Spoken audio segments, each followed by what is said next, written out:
IRGC yasema vikizuka vita vipya, Iran itatumia silaha zinazosababisha uharibifu mkubwa zaidi.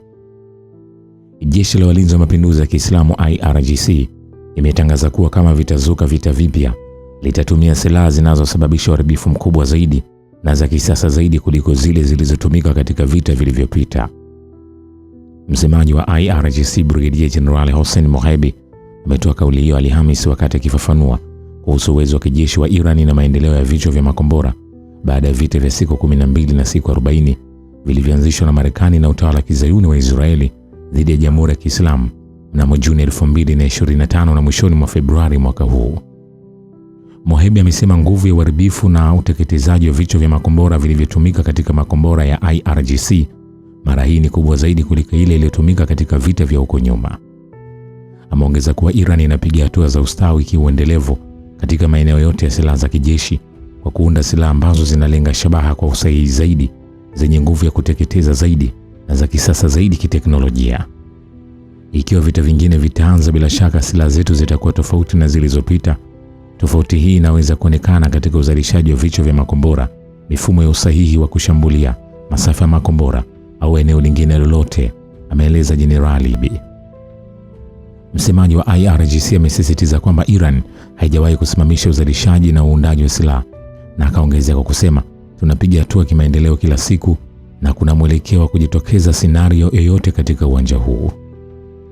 Mnamo mwezi uliopita Julai, kaimu waziri wa ulinzi wa Iran Brigadier General Majid Minireza alisema mitambo ya uzalishaji inafanya kazi kwa kasi zaidi kuliko ilivyokuwa hapo kabla, akisisitiza azma ya Jamhuri ya Kiislamu ya kuwa na muundo maalum wa mustakabali wake wa kiulinzi.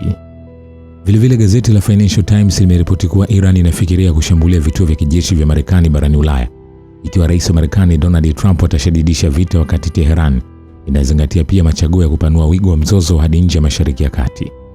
Likionekana watu wawili walio karibu na serikali ya Iran, gazeti hilo la kila siku la Uingereza limesema vikosi vya Iran vimetathmini uwezekano wa kushambulia miliki na vituo vya Marekani katika nchi za kusini mashariki mwa Ulaya, ikiwa ni pamoja na Bulgaria ambayo mwezi uliopita iliidhinisha kutumiwa kambi yake ya anga ya Bezmer na ndege za Marekani za kujazia mafuta.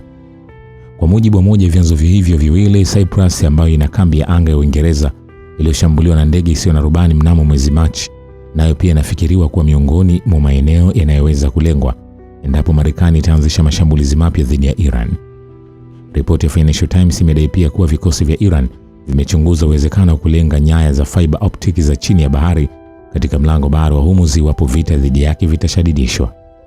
Chanzo kimoja kimeliambia gazeti hilo kwamba Tehran inaandaa machaguo ya kupanua mzozo endapo Trump atafuatilia kutekeleza vitisho alivyotoa awali vya kushambulia miundombinu ya Iran. Ikiwa Marekani itavuka kiwango, Iran itajihami kwa gharama yoyote, itavuka eneo na kuishambulia Ulaya pia, imeeleza chanzo hicho. Ripoti hiyo inatolewa wakati mazungumzo kuhusu kufungua tena mlango bahari wa Hormuz yakiwa angali yamekwama, huko matarajio ya kufanyika mazungumzo mapya kati ya Tehran na Washington yakiwa yamefifia. Trump alitangaza siku ya Jumanne kuwa hakuna mazungumzo au mazungumzo yanayoendelea au yaliyopangwa kufanyika na Tehran. Vilevile vita vinavyoendeshwa na Marekani na utawala wa Kizayuni wa Israeli dhidi ya Iran si mgogoro wa kijeshi wa eneo dogo tu katika Asia Magharibi. Kufungwa lango bahari la Hormuz na kuvurugika kimataifa usambazaji wa nishati kumetikisa uchumi wa dunia nzima, ambapo madhara yake yanaonekana wazi hadi katika kitovu cha Ulaya na Uingereza. Kwa upande wa Ulaya, swala hili linavuka mipaka ya kupanda kwa bei ya mafuta na gesi tu, ambapo athari za vita sasa zimeenea hadi kwenye mifumuko ya bei, viwango vya riba, uwekezaji, uzalishaji, madeni ya serikali na hatimaye siasa za ndani za nchi za bara la Ulaya. Lango bahari la Hormuz ni mojawapo ya maeneo muhimu zaidi ya usambazaji nishati duniani. Usumbufu katika njia hii, hata kama hautasimamisha moja kwa moja mauzo ya nishati barani Ulaya, lakini bila shaka unaongeza bei za mafuta, gesi, bidhaa za petroli na usafirishaji duniani. Katika ripoti yake ya Julai, benki ya Uingereza ilielezea mgogoro katika Asia Magharibi na usumbufu katika lango bahari la Hormuz kama mshtuko hasi wa usambazaji kwa uchumi wa dunia. Benki hiyo ilionya kwamba mshtuko endelevu wa nishati unaweza kuchochea mfumuko wa bei nchini Uingereza na kuongeza mashinikizo kwa raia na biashara. Uingereza inakabiliwa na hali ngumu sana katika uwanja huo, ambapo uchumi wake bado unakabiliwa na ukuaji mdogo, gharama kubwa za kukopa na mashinikizo kwenye fedha za umma. Benki ya Uingereza iliainisha kiwango chake cha riba kuwa 3.75 mwezi Julai, ingawa wajumbe watatu wa kamati ya sera za fedha walipendekeza kuongezwa kiwango hicho hadi 4%. Benki hiyo imebainisha kuwa kupanda kwa bei za nishati kunaweza kuchochea mfumuko wa bei unaoendelea na hatimaye kuathiri vibaya gharama za uzalishaji, usafirishaji na mishahara. Gharama kubwa za nishati huongeza gharama za uzalishaji ambazo nazo huchochea mfumuko wa bei ya mafuta, mfumuko wa bei unaosababisha viwango vya juu vya riba, na viwango vya juu vya riba husababisha kupungua kwa matumizi. Makampuni madogo na ya kati ndiyo huwa ya kwanza kuathirika katika hali kama hiyo. Onyo la kampuni ya Assets kuhusu mashinikizo yanayoongezeka katika sekta za viwanda, usafirishaji wa bidhaa, uchukuzi, huduma za hoteli na ujenzi linaonyesha kuwa mzozo huo umehamia kutoka masoko ya fedha hadi kwenye uchumi halisi. Katika muktadha huu, mabadiliko ya uongozi mjini London yana umuhimu wa kipekee. Andy Burnham amekuwa waziri mkuu wa Uingereza tangu tarehe 20 Julai mwaka huu. Yeye ni waziri mkuu wa 7 wa nchi hiyo tangu mwaka 2016 na mtu wa 6 kuingia Downing Street ndani ya muongo mmoja. Burnham aliingia madarakani ikiwa na ajenda ya kuleta uthabiti, ufufuaji wa uchumi na ugatuzi wa madaraka kutoka Westminster kwenda maeneo ya ndani ya nchi. Aliahidi kuwa serikali itashughulikia zaidi masuala ya huduma za umma, nishati, makazi na miundombinu, na kwamba mifumo ya umma itatumika kwa ajili ya kujenga upya uwezo wa viwanda wa Uingereza. Hata hivyo, vita dhidi ya Iran sasa vinaathiri moja kwa moja utekelezaji wa ahadi hizo zinazotegemea pakubwa rasilimali za kifedha za serikali. Serikali ya Burnham haiwezi kudhibiti kwa wakati mmoja gharama za nishati kwa familia, kusaidia biashara zilizo katika mazingira magumu, kupanua huduma za umma, kuongeza uwekezaji katika miundombinu, na wakati huo kudhibiti deni la taifa. Vita dhidi ya Iran na mgogoro katika akiba ya kimkakati ya mafuta ya Marekani. Vita dhidi ya Iran vimesababisha akiba ya kimkakati ya mafuta ya Marekani kushuka hadi kiwango cha chini kabisa katika kipindi cha miongo 4 iliyopita. Akiba ya kimkakati ya mafuta ya Marekani ambayo awali iliandaliwa kama kinga kuu ya nishati ya taifa dhidi ya majanga kimataifa, sasa yenyewe imekuwa kiini cha mgogoro mkubwa. Takwimu zilizotolewa na Wizara ya Nishati ya Marekani zinaonyesha kuwa kiasi cha akiba hiyo kimeshuka chini ya kiwango cha mapipa milioni 300 kwa mara ya kwanza tangu mfumo huo ukamiliki mwanzoni mwa miaka 1980. Kushuka huku kwa kiwango ambacho hakijawahi kushuhudiwa tena na kufikia kiwango cha chini kabisa katika miongo 4 ni matokeo ya moja kwa moja ya kutolewa kwa mapipa milioni 172 ya mafuta ili kukabiliana na hitilafu katika usambazaji zilizosababishwa na vita dhidi ya Iran. Wataalamu wameonya kwamba kutolewa kwa haraka kwa akiba mafuta ya kimkakati ya Marekani kukichochewa na mzozo na Iran kunaweza kuharibu mapango ya chumvi yanayohifadhi mafuta na kupunguza uwezo wa Washington wa kushughulikia migogoro ya nishati katika siku zijazo.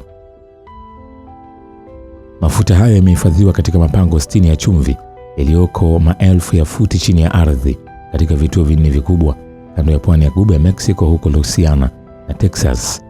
Yameundwa kwa kuyeyusha tabaka za chumvi kwenye maji, ambapo mapango hayo yanachukuliwa kuwa chaguo bora la kuhifadhi mafuta kutokana na sifa za chumvi za kujikarabati na gharama ya chini inayohusika. Hata hivyo, taratibu unaotumika kutoa mafuta kutoka kwenye mapango hayo ndio hasa unaoleta tishio kubwa kwa usalama wake. Kiwango cha mapipa milioni 300 ni mpaka ambao ukivukwa, wasiwasi hubadilika kutoka kwa onyo la kinadharia na kuwa tishio la kiutendaji. Thithas Misra, mhandisi wa uhandisi wa petroli katika chuo kikuu cha Texas A&M, amesema wazi kuwa ingawa mapipa milioni 70 ndio kiwango cha chini kabisa kinachohitajika ili kuweka mabomba ya uchimbaji yakiwa yamezama kwenye mafuta, lakini kiwango halisi cha chini cha kiutendaji kwa akiba mafuta ghafi ni kati ya mapipa milioni 250 hadi 300. Wakati huo kuna kutokubaliana kikubwa kuhusu kiwango salama cha chini hasa kwa akiba hizi. Wizara ya Nishati ya Marekani inasema kuwa ni lazima kubaki na angalau mapipa milioni 70 ya mafuta katika akiba hiyo ili kuhakikisha usimamizi salama wa mashimo ya chumvi. Hata hivyo, Amos Hochstein, mshauri mkuu wa masuala ya nishati wa Joe Biden, rais wa zamani wa Marekani, amepinga vikali madai hayo na kuyaelezea kuwa ni upuuzi. Hochstein ameonya kuwa kuruhusu akiba kushuka hadi kiwango hicho kunaweza kusababisha upungufu ambao hauwezi kurekebishwa kabisa. Baada ya kutoa onyo mwezi Juni dhidi ya kuruhusu akiba kushuka chini ya mapipa milioni 300, alisisitiza kuwa wataalamu wengi wanaamini kuwa kufikia kiwango hicho ni jambo lisilowezekana kivitendo kutokana na hatari ya uharibifu kwa mapango hayo. Katika upande mwingine wa mjadala huo, Ben Dietrich, msemaji wa Wizara ya Nishati ya Marekani, ametupilia mbali madai kuhusu hatari ya kuporomoka kwa mapango hayo, akisema kuwa mapango yanayojadiliwa huwa yamejaa kila wakati na kwamba kinachobadilika ni uwiano wa mafuta dhidi ya maji yanayojaza. Amesisitiza kuwa utawala wa sasa unasimamia hifadhi hizi kwa uwajibikaji kama rasilimali muhimu ya usalama wa taifa.